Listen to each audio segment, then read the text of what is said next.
حضرت حاجرہ علیہ السلام اور ننھے اسماعیل علیہ السلام کو لے کر مکہ کی بے آب و گیا وادی میں پہنچے۔ وہاں نہ پانی تھا، نہ درخت، نہ انسان، صرف سنسان ریگستان تھا۔ حضرت حاجرہ علیہ السلام حیران تھی کہ یہاں کیسے رہیں گے۔ انہوں نے پوچھا، کیا اللہ تعالیٰ نے آپ کو اس کا حکم دیا ہے؟ حضرت ابراہیم علیہ السلام نے فرمایا، ہاں۔ حضرت حاجرہ علیہ السلام نے فوراً کہا، پھر اللہ تعالیٰ ہمیں ضائع نہیں کرے گا۔ یہ الفاظ اللہ تعالیٰ پر کامل یقین کی مثال تھے۔ حضرت ابراہیم علیہ السلام انہیں وہاں چھوڑ کر واپس روانہ ہو گئے۔ کچھ دنوں بعد پانی ختم ہو گیا۔ ننھے اسماعیل علیہ السلام پیاس سے تڑپنے لگے۔ حضرت حاجرہ علیہ السلام پانی کی تلاش میں صفا اور مروہ پہاڑیوں کے درمیان دوڑنے لگی۔ وہ ایک بار نہیں، دو بار نہیں، بلکہ 7 بار دوڑی۔ آخرکار اللہ تعالیٰ نے ننھے اسماعیل علیہ السلام کے قدموں کے نیچے سے زمزم کا چشمہ جاری فرما دیا۔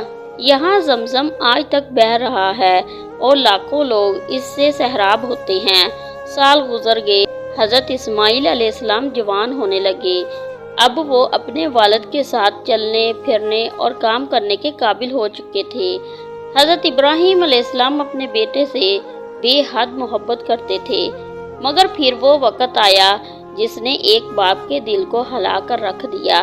ایک رات حضرت ابراہیم علیہ السلام نے خواب میں دیکھا کہ وہ اپنے بیٹے حضرت اسماعیل علیہ السلام کو اللہ تعالیٰ کی راہ میں ذبح کر رہے ہیں۔ انبیاء کے خواب اللہ کا حکم ہوتے ہیں۔ حضرت ابراہیم علیہ السلام سمجھ گئے کہ یہ ان کی زندگی کا سب سے بڑا امتحان ہے۔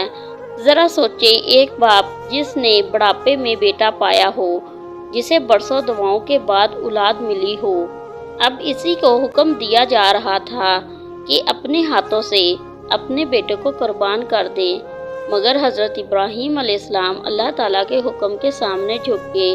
انہوں نے اپنے بیٹے سے کہا، اے میرے بیٹے، میں نے خواب دیکھا ہے کہ میں تمہیں ذبح کر رہا ہوں، تمہاری کیا رائے ہے؟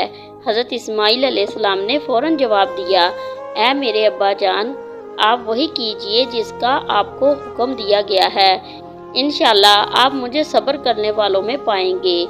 یہ جواب سن کر زمین و آسمان بھی کانپ اٹھے ہوں گے۔ ایک طرف باپ کا امتحان تھا، دوسری طرف بیٹے کی فرما برداری۔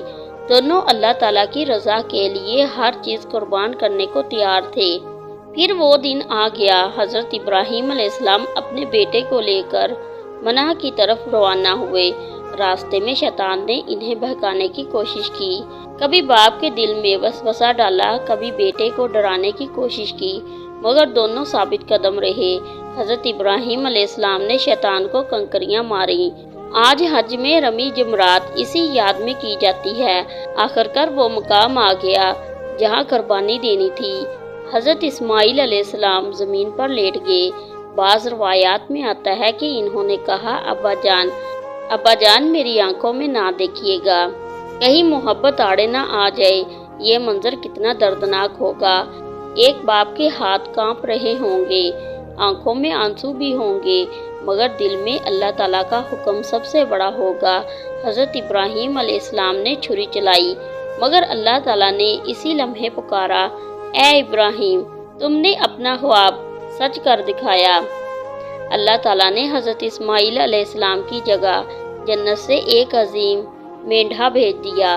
حضرت اسماعیل علیہ السلام محفوظ رہے۔ آسمانوں میں فرشتے اللہ تعالیٰ کی اس عظیم عطیت پر خوشی منا رہے تھے۔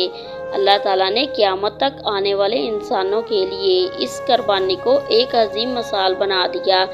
اسی یاد میں آج دنیا بھر کے مسلمان عید الاضحیٰ پر قربانی کرتے ہیں، مگر اصل قربانی صرف جانور ذبح کرنا نہیں، بلکہ اپنی خواہشات، غرور، گناہوں اور اللہ سے دور کرنے والی چیزوں کو قربان کرنا ہے۔ تو عزیز بھائیوں اور بہنوں، حضرت ابراہیم علیہ السلام اور حضرت اسماعیل علیہ السلام کی یہ قربانی ہمیں یہ سکھاتی ہے کہ اللہ تعالیٰ کے راستے میں دی جانے والی کوئی بھی قربانی ضائع نہیں جاتی۔ جب انسان اللہ تعالیٰ پر مکمل بھروسہ کرتا ہے تو اللہ تعالیٰ اسے وہاں سے نوازتا ہے جہاں سے وہ سوچ بھی نہیں سکتا۔ ذرا سوچیں، اگر حضرت ابراہیم علیہ السلام اللہ تعالیٰ کے حکم سے پیچھے ہٹ جاتے تو شاید آج قیامت تک ان کا نام اس عزت سے نہ لیا جاتا۔ یہ واقعہ ہمیں یاد دلاتا ہے کہ ایمان صرف الفاظ کا نام نہیں بلکہ اللہ کے حکم کے سامنے اپنی سب سے محبوب چیز قربان کر دینے کا نام ہے۔ اگر آپ کو یہ ایمان فروز واقعہ پسند آیا ہو تو اس ویڈیو کو ضرور لائک کریں، شیئر کریں۔ اگر اس چینل پر نئے ہیں تو چینل کو ضرور سبسکرائب کریں اور کمنٹ سیکشن میں ضرور لکھیں کہ اللہ تعالی ہمیں بھی حضرت ابراہیم علیہ السلام جیسا ایمان عطا فرمائے۔ آمین ثم آمین۔